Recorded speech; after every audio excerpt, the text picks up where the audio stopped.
before I get into the slides, I just want to kind of give you a high-level idea of what we're going to be talking about to give you a little bit of context for what's to come. We want to offer you some perspective on where the managed care organization, where our head is at when we're talking about contracting with a community-based organization.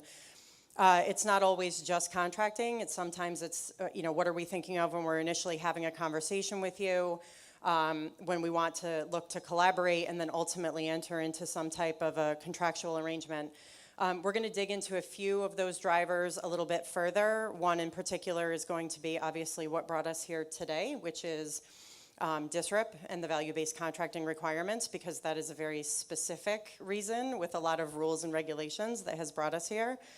We're going to offer some thoughts around where to start when you think you want to talk to a managed care organization. And we're going to run through some questions to ask, and those questions are going to be both questions that we want the community-based organization to ask of themselves, and then also we're going to talk a little bit about what questions you might want to ask of the managed care organization and some things to consider. And then we'll sort of run through those questions and put it in the context of a successful arrangement, a successful relationship or contract that's in place between UnitedHealthcare, a provider, and a CBO. And then we know that it won't always be that relationship between the three, so we'll talk a little bit about what the contract or what the relationship could look like between just the MCO and the CBO. And then we'll close with a few thoughts about next steps and sustainability. So with that, we'll jump into our first slide. So, as I alluded to, there's a lot of different reasons that the managed care organization would look to collaborate with a CBO. I think that given the context of why we're here today, a lot of people are automatically thinking, well, it's because of value-based contracting requirements, but that's not always the case. We could come together because of something that we're required to do per the Department of Health. We may also come together because there's a shared public or member health initiative. So if you think about things like public health initiatives such as safe housing and maybe preventing falls with senior citizens in the home, or another initiative with safe housing such as lead remediation or even lead education, a managed care organization would be interested in partnering around something like that. It may just be because we're looking to deepen our relationship in a particular community. So most managed care organizations, especially in the Medicaid space, are going to have facilitated enrollers. They're going to have a marketing department. It is their bread and butter to be deep in the community and forming, really meaningful relationships so that there's a referral pattern established that's working both ways. We, as the marketing department, would be looking for the CBOs to obviously make a referral when someone doesn't have insurance, but we also find in the contracting department, especially in the environment that we're in today, that the CBOs are also using that as a way to open up the conversation with the managed care organization. Probably not the most direct way, but it makes perfect sense, right? Because they know the marketers and the enrollers as the face of the managed care organization. They're probably not aware of the fact that there's, separate contracting departments and how to find Heather. Medical cost and utilization controls, obvious. This is an obvious one. This is what we're talking about today, right? Bending the cost curve. Is the health insurer looking to work on social determinants of health that are going to immediately impact things like preventable ER utilization, preventable admissions, readmissions, so we'll have programs like that. And then last but not least, there's a lot of natural alignment with similar initiatives like health homes, case and disease management. UnitedHealthcare has a program that's called My Connections, and there are probably similar programs at other health insurers. And the My Connections program is really a whole person care model, and it addresses social determinants that have the greatest opportunity to improve health outcomes. It will take a member and it will look at everything surrounding that member. So underemployment or unemployment, insufficient housing, financial instability, limited transportation, and it will really provide wraparound services. So in a case like that, and this is happening today in the company, when we want to roll out My Connections in a particular market, the people within that team will go into that geography, and we will seek out the community-based organizations that are offering those services. So that is another way that we would come together. It's separately funded, outside of value-based contracting. It is a contract, but it's different. It's not, something that's going through the state in the same manner that we know today. So there are a variety of reasons that we would all come together. So the one I want to dig into a little bit more is why we're here today. The New York State Medicaid landscape obviously has changed dramatically with the Department of Health's DSRIP and value-based contracting projects. And I just want to share a little bit of personal insight with my experience with DSRIP and value-based contracting and community-based organizations. So it was probably in 2015, I think, when the boot camps were kicking off with New York State, and some of the first meetings were coming together where we were all being brought together in the same room. And I remember, I was hired to, stand up the DSRIP program, and I was like, okay, I'll do that. And then I'm like, I have no idea what this is. And I went into, the boot camp, and I'm listening, and I was like, wow, I still have no idea what this is. But what I noticed was that there were a lot of people, in front of me, and they were, they were holding up pieces of paper and signs, and I was like, am I in the wrong room? And I don't know what's happening here. And when I looked and got closer, it said, CBOs matter. We matter too. And they would sort of kind of yell that out every now and again. And it really took me a while to understand what was happening. And what I realized was that, as time went by, was that the entire program was built, and the CBO was like a mention down here. And we're going to have to do something with them too. And I was like, okay, now that all makes sense. So, from a managed care organization perspective, it has taken us so long to understand really what we need to do, just for level 1 contracting requirements with some of our largest providers, to really put something out there that's meaningful, that means something to the business, but that's also compliant with the state, that we only now are just starting to think about those exact same questions, but with a community-based organization. Part of the reason that we're doing that is because there is a requirement. So as of January of 2018, anyone who is entering into a level 2 or 3 arrangement, so you have a component of risk introduced there, must contract with at least one tier 1 CBO. Language describing the standard, the nature of the agreement, must be embedded into that contract. And I did notice that it's in your folders today. I knew there was a reason I left that folder up here. And then I put it away. Thank you. So everyone has the social determinant of health intervention and community-based organization contracting template in their folder. The components that are on this page here are required to be addressed in a contract. Thank you. In order for it to be considered on menu. And this, of course, does not prevent any of the contractors from including tier 2 or 3 CBOs in their arrangement to address social determinants of health, and in fact, this is encouraged. And I just want to mention again that even though this program is a couple of years in, the relationship between the managed care organization and the CBO really is in its infancy, and I think Allison alluded to this earlier. And we're going to talk about some things to think about and the questions to ask, but it doesn't mean that we can tell you what the question is and tell you specifically what to do and how to answer it. We can only, present those to you so that you have some food for thought and you can begin to, gather your thoughts and gather your value proposition. So with that being said, I'm going to hand off to Angela, and she's going to start to talk us through some of those questions. Thanks. Oh, sorry.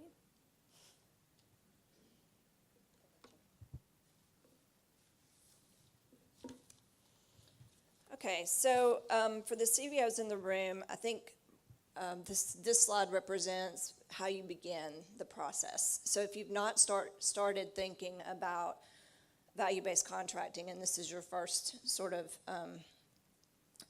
thought process around it, you'll want to identify how your CBO is classified. What is the classification that you fall into? And the state has been pretty specific about this, but the most important thing, I think, to start with is to take the survey that they have, because in the survey, they'll identify your service area, they identify what social determinants you address. There are several different questions there, and then the state will take that information in and create this directory, and the directory is kind of the starting point for the MCOs as well, because if we have a level 2 agreement that we're looking at, but the, let's say it's a large FQHC, they don't have any existing relationships with what they believe or who they believe to be a tier 1 CBO, then that will be our starting point to say, okay, what is your catchment area? Let's look at the CBOs that exist in that space that might address a social determinant that we need for our agreement based on the population. So the tier 1 CBOs, as Heather mentioned, that we have to have for the level 2 agreements would be a CBO that is non-Medicaid billing. There could be some cases, like Dorella is going to speak to us in a bit about her organization that is a tier 1, but we have an existing agreement already with God's Love We Deliver for our long-term care population. So they may, the CBO may have some experience in billing a managed care organization, but just not in the Medicaid space. So as I mentioned, the first step would be to take that survey so that you get listed in the directory. Yes, the directory is on the DOH website, and I don't know if this is being distributed, but I can get the link out if you need that. So there's been a lot of talk about your value proposition, and that really is, once you know how you're classified and you want to start engaging in value-based, you need to know what you have to bring to the table. So what are your unique skills that are in your organization? Do you have a strong relationship with some homeless members? And you have, one example that I have is we have an organization that we work with that has showering spaces for members in the community when they need to take a shower and they don't have, they're not in the shelter system. They drop in, and so that's a value add because these people trust that community-based organization, and they're going to show up there, and that may be the only place where there's an opportunity to intervene and try to get them engaged with care.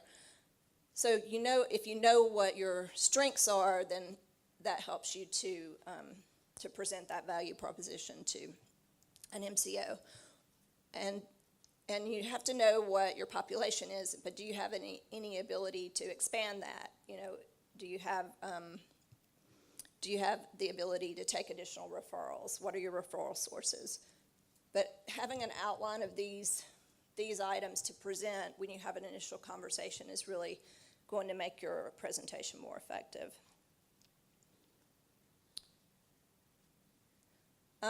We've talked about a lot today about data, and that's really sort of been the theme of the day. What data systems do you have in place? Do you have any data systems in place? And it's going to be important for an MCO to know that you have the ability to secure data. So if you feel like that's a weakness in your organization, it probably is in most community-based organizations, you may need to seek some consultation with an outside organization or vendor to help you through that. If you're part of a PPS, that's probably a good place to start to find out what resources are available to you to accept and share data. And this would include performance data to show that that you've assisted members with whatever the social determinant is. If you provided an intervention, to be able to show that you've for asthma remediation, if you do home remediations, that you could show what your volume has been over a period of time and any positive outcomes from that. And then member health data, you want to be able to accept enough data to be able to know what interventions are needed with your patients, clients. Okay. Heather's going to talk. So you got me again. So Angela was going through a few of the questions to ask of yourself, and now I'm going to switch gears and go through some of the questions that you're going to want to ask of the managed care organization, or some things to at least consider. So the first thing is, what's driving this conversation or this collaboration? So this goes back to my earlier point. Are you coming together because there is a requirement, because you're going to do a value-based contract and you have to negotiate that contract and make sure that it's compliant with New York State requirements? Or maybe have we approached you because we are, rolling out my connections, and we, want to know what type of housing services that you can offer. So you're going to want to have an idea of, what is it that's bringing you together, because it's going to change the nature of the conversation. You want to consider MCO size. So it's interesting because I've been doing these similar presentations for the past couple of years, and sometimes when it's obviously a PPS hosted event, there will be CBOs in the room, and at the end of the conversation, everybody comes up and says, "Oh, I want to do something," and sometimes it's like we're not even aligning with size or geography or footprint, or we have no members here. How would this collaboration even make sense? So you want to consider, who is it that you're approaching? I mean, is it Dr. Bennett and CDPHP, who is going to be putting significant resources into the 4 counties in this area? Or is it UnitedHealthcare, who's statewide and obviously has much more of a presence in downstate? I know it sounds simple, but I think sometimes we don't consider these things. You want to consider the managed care organization's current footprint and their market share. Not only do you want to have overlap of membership, but what is their presence in the community, and what is their plan in the future? Is there an opportunity to grow? If you are a CBO and you have providers or managed care organizations that are going to look to you to have some level of depth, and you've been around for a while, and you are you have a sustainability plan, you should be looking for the same things in the managed care organization, that they're going to be in that community, that there is room to grow, that they are invested there.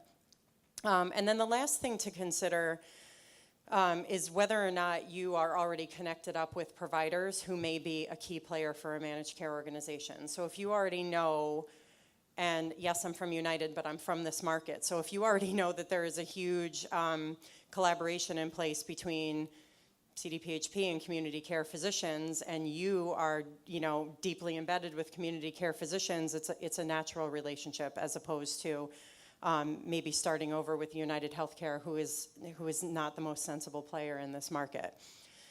So those are some of the things to consider of the managed care organization.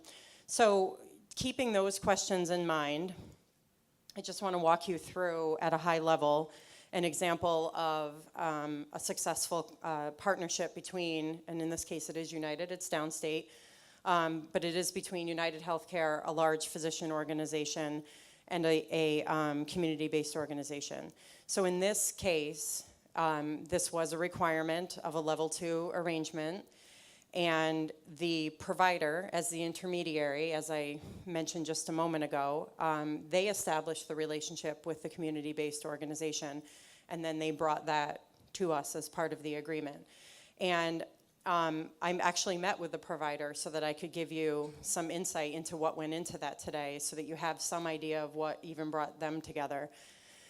And the provider picked the Northern Manhattan Improvement Corporation, CBO.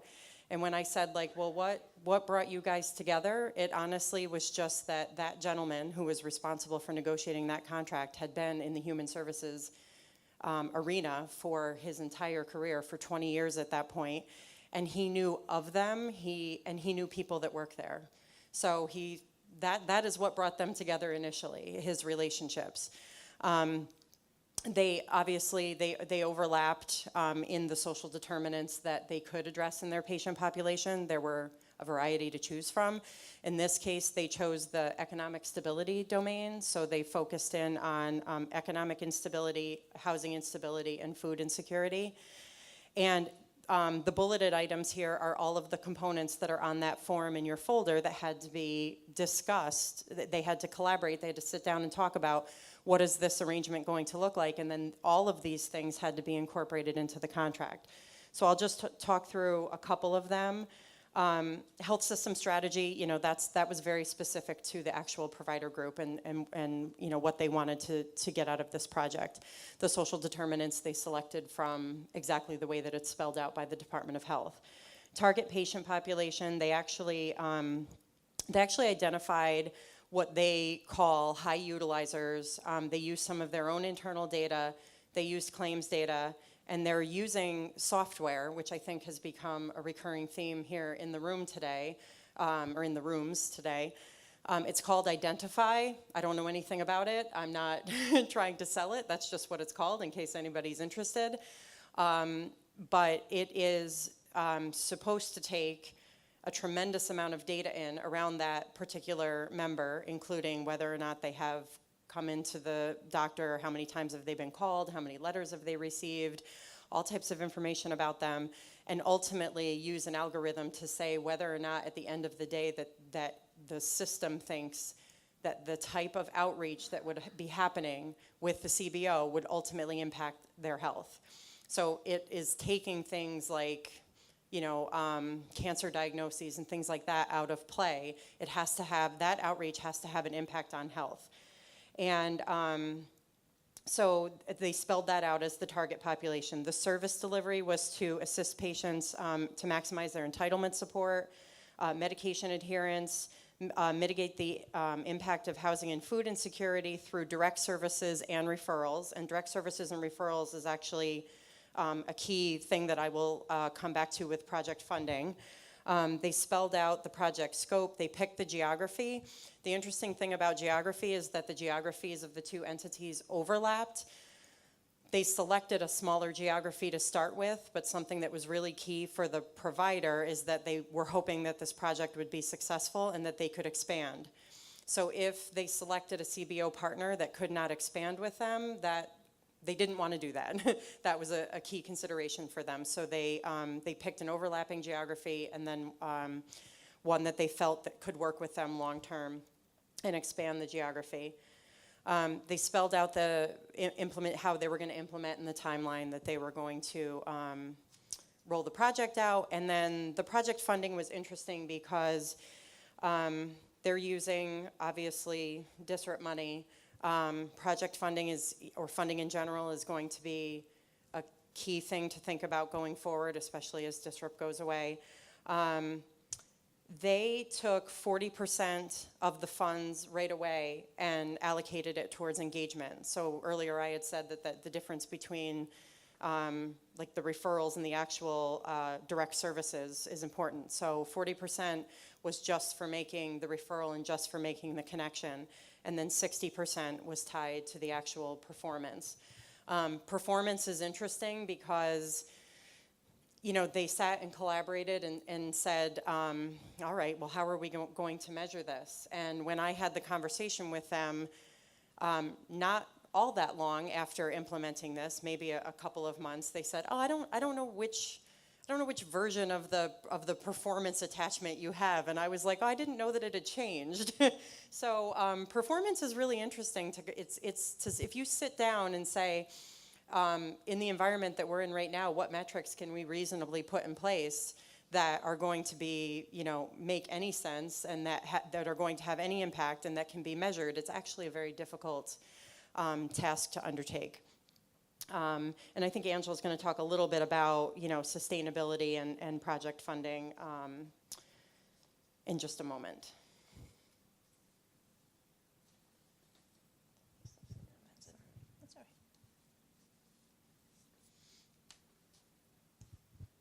Okay, so we have started looking at additional level 2 agreements and how can we offer an existing relationship with the CBO to a provider partner, because not all, Heather gave an example of an existing relationship with a provider partner who already had determined which CBO they were going to work with, but all of them, some of them may be ready to take on the risk, but may not have that existing relationship with the CBO.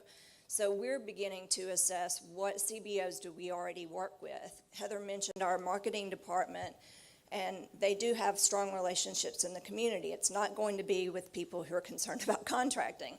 It's going to be with those who organize volunteer work, because we have a number of volunteer initiatives, and our company encourages volunteerism and allows it during the workday. So marketing is always spearheading that. They bring their teams in. They may be working with some of your organizations. If you have that existing relationship based on our team or any MCO bringing a team of volunteers into your organization, that's a good place to make a connection.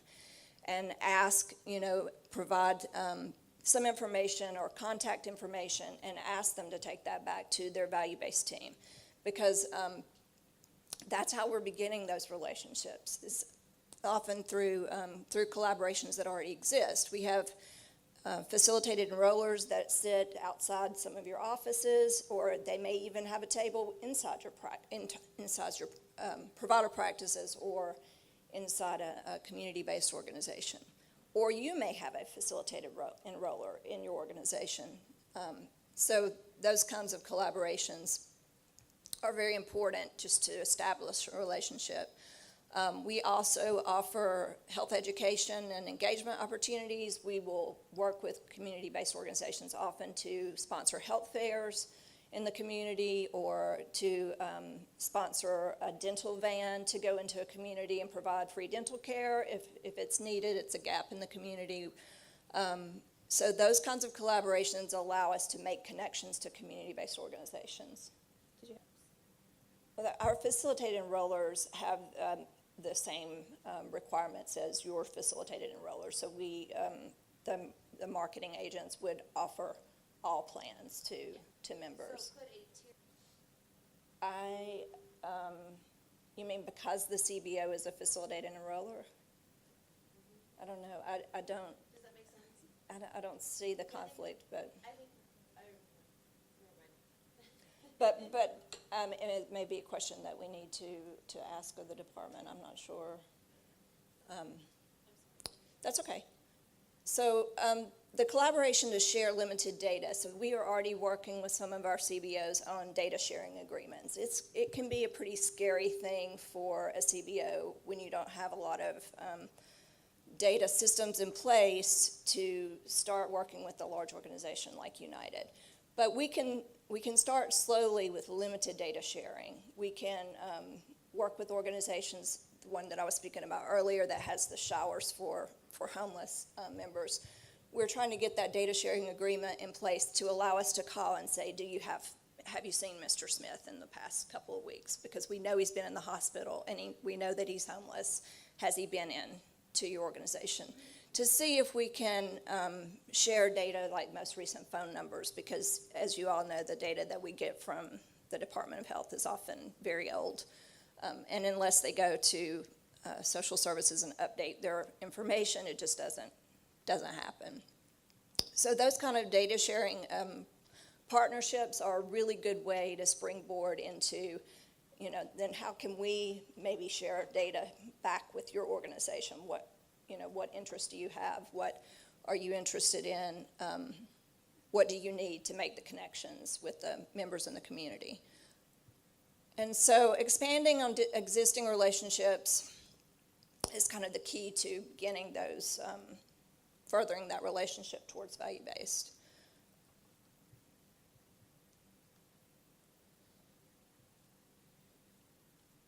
So I'm sort of repeating myself here, but expanding the conversation around the MCO and collaboration. So how can we go from just volunteering in your community-based organization to actually working with you to address a social determinant for our members?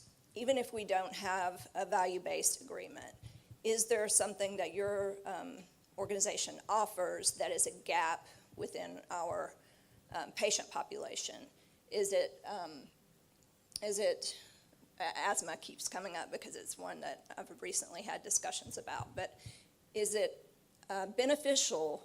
Can you show that there's a benefit to going out and doing a risk assessment with an asthma patient, and that patient's been in the hospital 3 times in the past 2 months?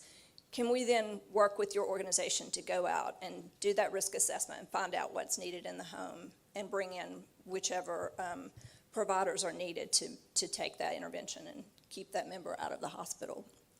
So we can work with our care managers and make connections with the CBO to facilitate that. It doesn't have to be value-based. It can be, we pay you a fee to go and handle that assessment and work towards remediation for that member. And then once we can show that value, we've done it enough times, then we can begin talking about how can we work that into a value-based relationship. So think about what your organization has to offer, but also think outside the box. Are there additional interventions that you may have the skill set within your organization to offer? Or is there a need in the community that's not being met that fulfills the mission of your organization? Think about not limiting your organization to the current status. And how do we sustain beyond disrupt? I know this is the biggest question probably for all of your agencies, but I think when we start looking at funding opportunities, many of you probably are used to grant writing, or you have worked with other organizations to do grant writing. Some MCOs offer assistance with grant writing because we know that grant funding will continue to be important even beyond the current status. So I think that's still important. Your partnerships with providers, look for providers who already know they have varied streams of funding. They're not dependent on just the fee-for-service Medicaid. And they're looking to expand into value-based. Even if you're not ready, if you're working with a provider partner that is ready, they can help to provide that infrastructure and bring you up to speed. And the sustainability question is something I think we have to keep working on with the Department of Health as well, because some of these services really should be a part of the standard Medicaid benefit, and I think we should continue to advocate for that to be brought into the Medicaid benefit package.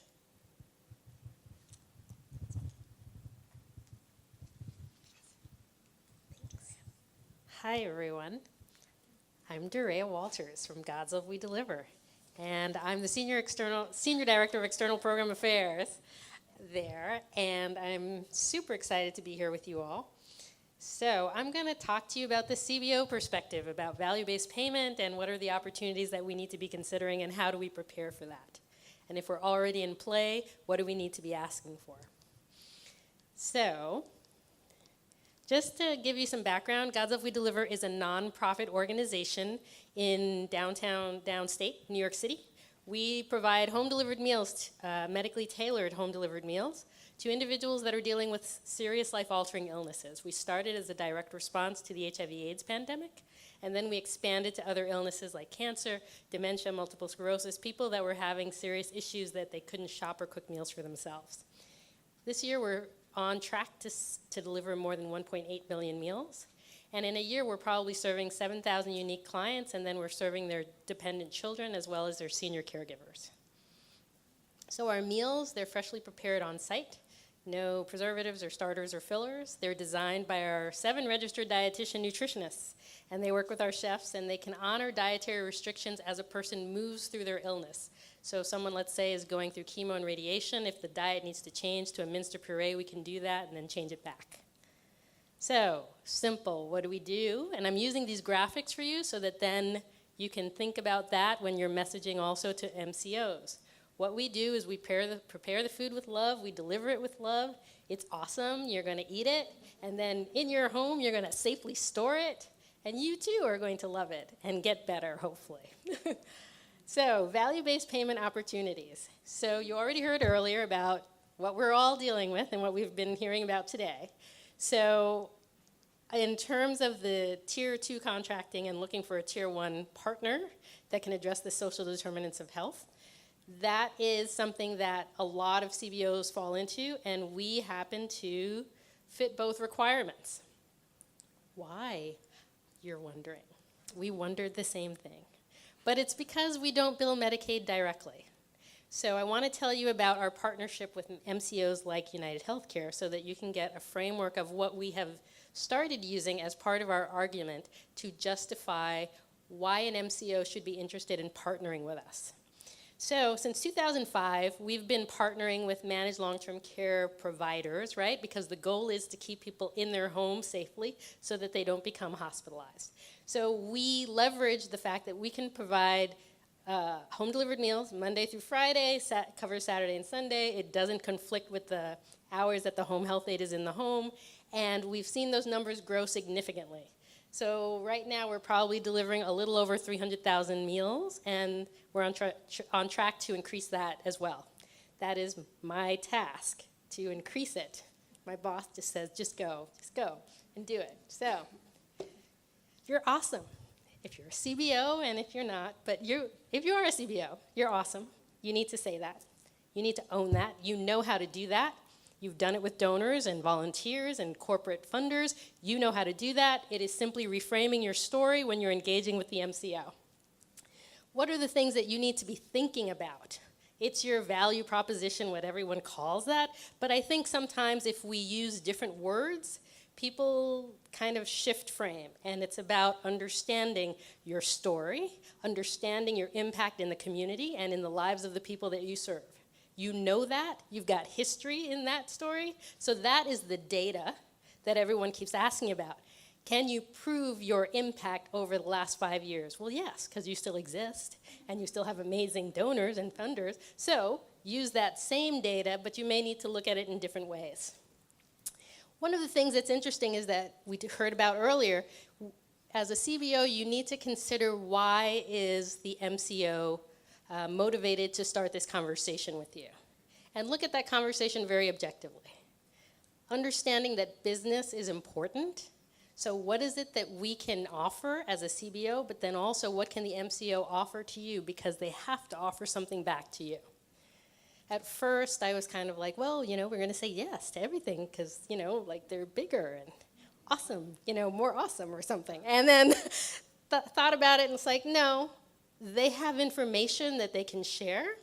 They've never had to do that historically. It's simply how do you engage people to looking at how to work with others differently, right? I think that's what we're all experiencing, so you just have to keep that in mind. One thing I would suggest is that you go through a SWOT analysis, understand your strengths and your weaknesses, and what are your threats and opportunities, and think 5 years out, 10 years out. Who do you want to be serving? Are you going to be doing the same business? If you are, okay. If you're not, and you're looking at geographic change, if you're looking at population change, what do you need to do to prepare for that shift? So for example, God's Love We Deliver serves people with serious life-altering illnesses. 19% of them have behavioral health or cognitive issues. But we do not look at the behavioral health population as a primary eligible population for us, because psychologically, we thought, well, we don't even know how to do that, even though we're doing it. So we have to really think about what are the partnerships that we have to put into place to better serve a population that is dealing with behavioral health and cognitive issues. Do we need to look at the fact that some of them may be going to social adult day programs for socialization, et cetera? When do we deliver? Those are the operational things that you should be kind of thinking about. Doesn't matter where I click. Okay. So some of the partnership considerations that you need to be clear on, we talked about it. You want to screen for the social determinants of health. Many CBOs actually address multiple determinants of health. You should be very clear on those. You should be able to leverage your teams to talk about them, get comfortable talking about them in the language that the MCO understands. When you're approached or actually approaching an MCO, you really want to understand how they operate. Earlier, Heather mentioned that apparently they have multiple contracting departments. So, which one is the one that I'm supposed to be speaking to? I have no idea. So I'm going to call all of them and find out which one it is. So, and I have done that. So I think that's just something to be aware of, right? It's not easy. If you look at a map or an org chart, it doesn't quite make sense to us as the outsider. So if you can find an ally or try to, reach out, who is the best person that can help me figure out how we can work together? You want to be able to establish clear communication lines. The leadership at the MCO may believe in the partnership possibilities, but you also need to make sure that the line staff that are going to be doing the work with you believe in it too. So you want to make sure that there's a clear opportunity to talk to both audiences and make sure that they're all on the same page as you're getting to your yes. Those are the key stakeholders. In terms of how you prove your impact on social determinants of health, you should be able to answer that, figure that out. If you're a housing provider, how many units are you able to make available to individuals? Are you doing it on your own? Are you partnering with other organizations? If, for example, a demand is demonstrated to you, can you respond and how quickly can you do that? Be able to answer those questions for yourselves internally so that then when the questions come up with the MCO, you're not sidelined. How do you share information? We talked about data. How do you share it confidentially? And you want to make sure that you can track on the information that the MCO needs. And sometimes the MCO doesn't know how your data correlates to the life of the member. So you should think about those kinds of things. So for example, we're a food delivery program. It's about food insecurity and malnutrition. If that is something that your member is stressed out about and as a result goes to a particular program or ER so that they can get a sandwich, then there's a way for us to look at that. Are they less stressed about it? Are they less anxious about, where they're going to get their next meal? Did you help them get a refrigerator? Those are the kinds of outcomes that you can help with that the plan or the MCO can't see, right? Because they're further away from the story. So that's the thing that you have to be thinking about. So partnerships, what's possible, right? So it's about the life of DSRIP after DSRIP ends. So we know we have partnerships with PPS systems. There are hospitals, there's managed care organizations, there's IPAs out there getting started, there's accountable care organizations, you name it, it's happening. You need to understand some of these acronyms. It's a lot, no joke. It's just, wow. So one of the things I want to tell you is that we do not have currently a Tier 1 VBP contract in place, but we're very close. I'm almost there. I am waiting for approval from the New York State Department of Health. So what I have listed for you is different types of partnerships that we've done. We're working with One City Health, which is the Health and Hospitals Corporation in New York City. And it's actually a food bundle project. So it's not just us, it's with BronxWorks, and it's with the Food Bank of New York City. And the plan that is involved is Health First. And the goal is to see how do organizations ask the question about food insecurity and malnutrition and move someone through the trajectory of the right program that will help them.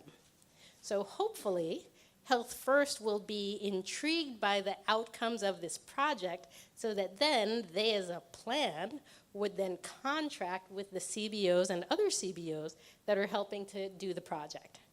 So everyone wants to get their feet wet. No one wants to invest, I'm going to give you $100,000 and then it's not worth anything. No, we need to understand that money has a worth and an impact. So how do we convince this other partner to get in the game with us, right? That's the whole question about risk.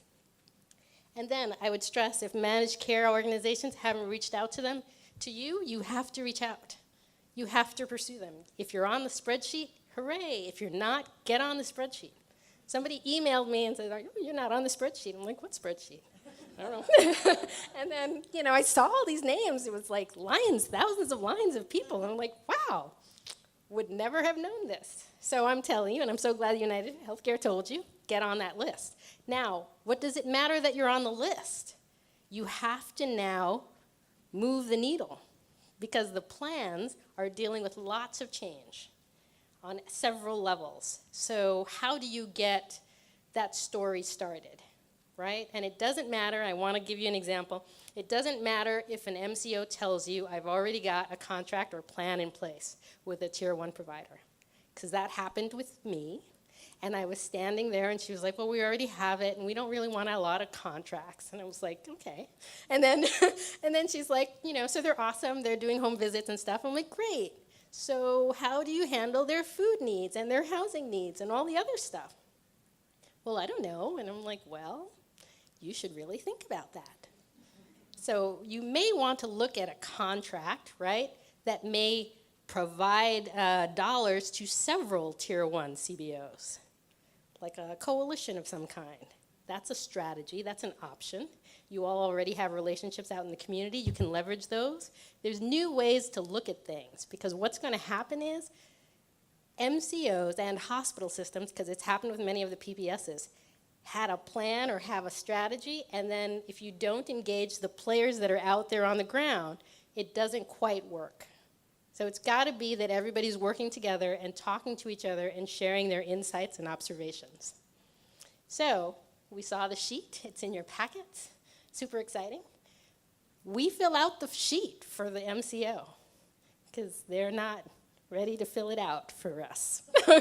So I think you want to look at that. Have it ready. Offer it. You can help. You will help them figure out their social determinants of health. You will help them figure out what are the CRG scores that they're going to look at. You're going to help them figure out all of that because you've thought it through, because you already do that work. So you want to make sure that this is in place, that the key staff that are doing those conversations have it all at the ready. At the same time, so, every day is a learning experience. So someone used a phrase with me, oh, let's create a statement of work. I'm like, what's that? It's what we do and how we do it. I'm like, okay. I mean, I have a brochure, right? So it is anticipating your audience. So you want to make sure that you, if you as the organization have thought through how you would partner, talk that through and talk through how you do your work. What is the plan if when you partner, how you would work together? Is there going to be research?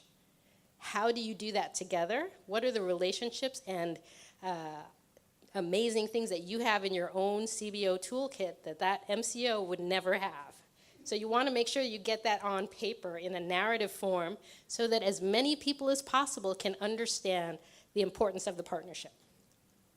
So for your CBO considerations, I call them preconceived notions. I had a lot of people telling me, oh, so I just have to go to the website and download your form.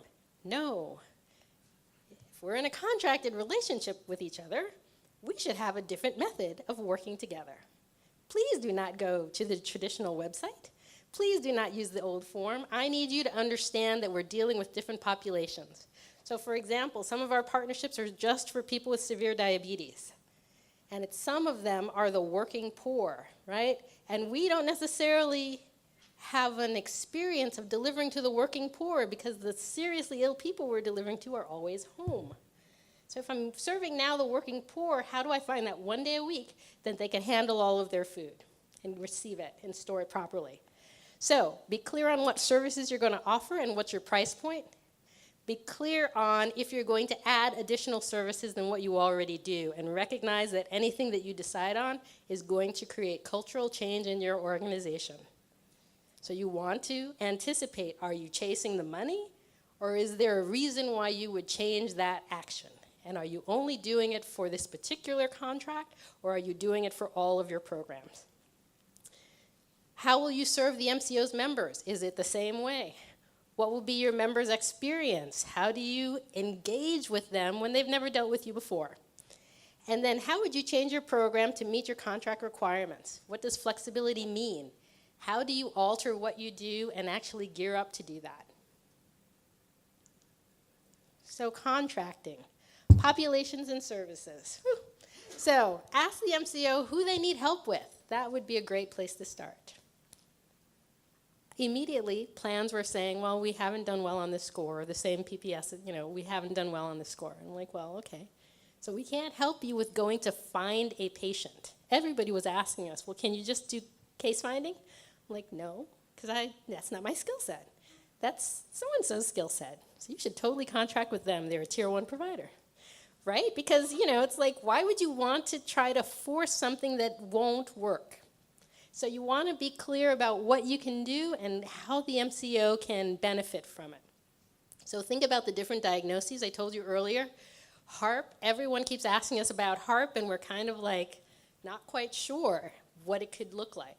And it may be our own, like, getting in our own way, but that's an example of how do we make sure that the people we're delivering to are going to be home for the thing we want to send them. If someone isn't going to be home, do we have another concept? Do we need to think about shipping and making sure that it arrives on the Saturday when they're off of work? Think about what are the metrics that you can influence. Is it rehospitalizations? Is it new admissions? You name it. All of these things are what the plans and the PPSs are looking at. And this is an example of all of the illnesses, and you name it. So contracting negotiations, what fun. It is understanding what you need and then anticipating what the MCO is going to send back to you, right, in language. It's a dance. It's a wonderful dance that you have to really read the stuff, and you really need to understand what is this saying and what isn't it saying, and do I need to add this one point? Is this the thing that I, break the contract over? No. But do I acquiesce? Do I, push? Do I set up a phone call to further discuss? So you want to think about what you can do. Do you have the ability to invest new staff in advance of this project starting? Do you even need to do that? When they say, I'm going to refer 300 people to you starting in November, can you handle that? And you think to yourself, that's crazy. That's a crazy number. Why would you do that? Well, we need help with the 300 people. Well, why don't we start slow? What's slow? Well, maybe they think slow is 100 people, and you think slow is 10. So you want to make sure that you have the same understanding. Hire appropriate legal counsel. If you don't have one, find a pro bono lawyer that's going to help you understand any of this new language that you're looking at. And start the conversation, formal and informal. Be very responsive. I was at a conference, and one of the PPS providers was like, some of you just don't answer our emails. And I thought, huh. So you have to be responsive and check in. Hey, how's it going? So that then the person says, oh, it's with our lawyers. I'm sorry for the delay. Great, wonderful. We're still in communication with one another. And you also want to be looking at, for direct contracting, do you have the resources if there's a lag in payment? Because it's not just like a grant, like, hey, on November 1st, you're going to get the $50K, come in. It doesn't play like that. You have to wait the month, then you'll bill, and then how long will you have to wait for that check to come in? And then maybe you don't get reimbursed for all of the things that you provided. Why? Because they weren't home, because they were deceased, because you name it. So you want to think about all of those strategies. And then what determines you walking away? So I love Hamilton. I have never seen it, but I love it. And there's a song that you have to be in the room where it happens. So it's about communication. Get comfortable with it. I wasn't necessarily, and I'm now working very hard to get there. You want to build buy-in. You want people to invest in the concept of your services, that we're going to be partners in this endeavor, and that we can work together to help the MCO's members, right? You want to help them have improved health, however that is defined for that person. So earlier today, we were talking about substance users and different kinds of audiences. It's about meeting the person where they are and then figuring out for that population what determines success. A new thing that came up, people would say to me, well, what's the return on investment? I'm like, what's the investment? You understand it, right, when you're looking at television or things. I told my coworkers, well, I saw Dynasty. I understand some stuff. And you think to yourself, well, should I tell them that we're having an event? Maybe they want to come. Maybe they want to sponsor the thing. And then someone said, well, it would be great if we could have our signs that we're the big sponsor. I'm like, sure, that's exciting. So it never occurred to me that that is another way to leverage the MCO's interest in the organization, to understand what you do, to see the clients actually doing the thing that you do. That's a way for them to put the dots together and like, oh, this is an amazing partner that we can be working with. And you definitely want to think about how are you going to share information together? Is it about a white paper? Is it about an article on both websites? What's that strategy going to be like, and how do you agree mutually as to when it happens? You do not want to be cut out of that story. And then always stay connected and engaged. So data, we've talked a lot about data today. What data do you have and what do you need? So let's say, hypothetically, for us, we know that the plans use Medicaid numbers and Medicare numbers. We never collected that information. We just served the people. It didn't matter to us that they had a particular type of insurance, but clearly that number now means something because eventually the MCO needs to put the dots together to see, did Jane improve? And this is the only way I can identify Jane. So those are the kinds of things that you want to think of in terms of your data. And then how does the healthcare entity kind of share back information with you? Because you have to have them do that. So an example, I started talking about it earlier. How did we have to change to work with some of the managed long-term care providers? So we had to add breakfast and weekend meals. We had to figure out how to modify the days that our meals were assigned for because it could not overlap with the day that the home health aide was in the home. So that required us looking at different algorithms in our data system. We needed to expand our geography because lots of plans were like, well, we're in Westchester, we need you to go to Westchester. So we go to Westchester and we go to Nassau as a result of making the accommodation to serve more people, right? Because all of this is mission aligned. Right? You want to be serving people that need your services. So it's about thinking, oh, how does this need to look? And you also want to be thinking about, you've got these value-based payment or other contracting opportunities. Are you going to do the same expansion for your normal philanthropic program? And that's a kind of deep question, too. You want to ask yourself that. And we enhanced our customer service. We created a whole new department. They now have, seats and everything. And it's like, wow. In my mind, I know there should be 15 of them, right? But there was 2, and it's like, wow, you didn't exist last year, so hey. So you want to think about that. And you may need to underwrite those staff with philanthropic dollars to kind of give you a head start. So lesson learned, very similar to what we heard from UnitedHealthcare. Think differently. Please, please stay up to date on healthcare and its effect on your patients. There's so much information out there now. You cannot stay behind the 8 ball. The New York State Department of Health has a wonderful mechanism of sending out updates, but there's lots of other nonprofits. Think of Kaiser, think of all of these other, the Commonwealth Fund. All of them have amazing updates on these types of innovations and how they impact CBOs. And consider how you tell your story to a new person. Assume that they don't know anything about your organization. How do you help them understand that you are a key and essential player in the health services that are occurring in your community? And assess your data protections and how do you strengthen them? And consider culture and languages. The MCO and your organization are 2 different cultures. You communicate differently. Figure out how you're going to work together. Some people are all about email and are horrified by you mean an in-person meeting? That's like, it takes forever to arrange those. Whereas other people meet me for coffee and we'll go over the thing. So, be flexible with that. Determine who the key stakeholders are. We talked about that. Get buy-in from your champions. Make sure you know who they are. You have an asterisk around them. Everybody should know who those champions are at the MCO organization, your CEO and the line staff too. By the way, we saw so-and-so at our party. Oh, that's great. So that's where you want to kind of make sure that everybody understands that you are indeed working with this MCO, right, to be able to serve members. And you always want to engage the leadership and discuss and consider priorities in advance. So one thing that I can give you an example of, I'm working with a hospital system, and they thought, I guess they thought, that the patient would just say yes and be home and be awesome.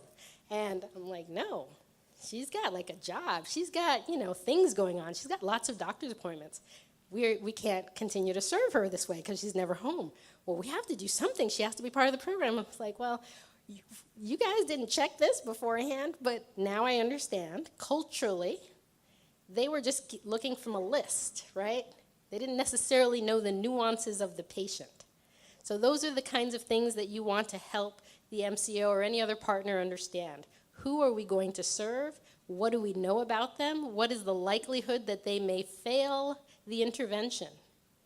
And you should always have a percentage that won't make the quote-unquote outcome, but you should know why. You should be able to anticipate why, but you're also going to keep an eye out for what actually happens. So we've got a checklist with little icons that kind of help you understand what you should keep in mind. You want to be able to track the services that you are providing, especially if there are new services that you historically have not provided before. How are you going to tell the difference between the services that you provide to the MCOs project versus what you normally report to some other funder? How do you tell the difference between those populations? That's important data stuff, and you want to make sure your IT team is working on that. Collaboration. All decision makers should be on the same page. I had someone call me and say, well, you know, we were thinking that we were going to have you guys provide meals to our special needs population. And I said, you mean your HIV population? Yes. And it's like, well, they're covered by 2 different insurances. She's like, yeah. So you'll just work with this other insurance and, you know, get paid the other way. I'm like, no. and I had to figure out, like, how to explain to them why no. Why? Because it's too hard to figure out unless all 3 organizations are in the room and we come up with a strategy. So you want to think about those kinds of things. Research. How do you continue to work with that MCO to get the story out? All MCOs have to have quality measures that they adhere to and that they report on to at least the state and internally. But you want to work with them so that there's a way to showcase the amazing work that you've done together. So if it's a white paper, if it's an article, you want to get it out there and get the MCO's marketing team on the same page to do that. Communication, communication, communication. Reporting. I'm reporting for this one partnership. It's not really for me, it's not very moving. So I had to embrace the wave and kind of be like, okay, maybe, you know, you're not where I want you to be yet. But for somebody else, I am reporting all kinds of demographics and how many meals did they get and how many did they miss and how many hospitalizations, and then they're matching back what they heard as well. So I think that's just something to kind of think about, what you're sharing data about and how you're doing that. Branding. Make sure you think about, are you going to talk about this partnership? Does the MCO want to talk about it? Are they going to put it on their website? Are they going to report it to the Department of Health and come to a symposium and talk about it? These are great opportunities to work together. Payment and billing. That's, you know, you really want to figure that one out. Electronic billing is great. There's lots of platforms, etc. When someone tells you that they don't do electronic billing, you want to kind of look at your finance team and understand whether or not you can say yes. Because it's hard if you don't do electronic billing. It's hard if you are now providing lots of services and you got to like pull one out because it didn't successfully get there.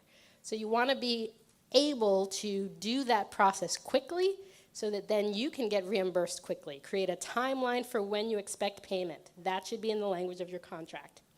And think about medical insights. Is there anything new that you, in your partnership with the MCO, that you've discovered that you can share? There's lots of opportunities for research. Other agencies can join your partnership, so there's lots of opportunities there. And that's it. Thanks, everybody.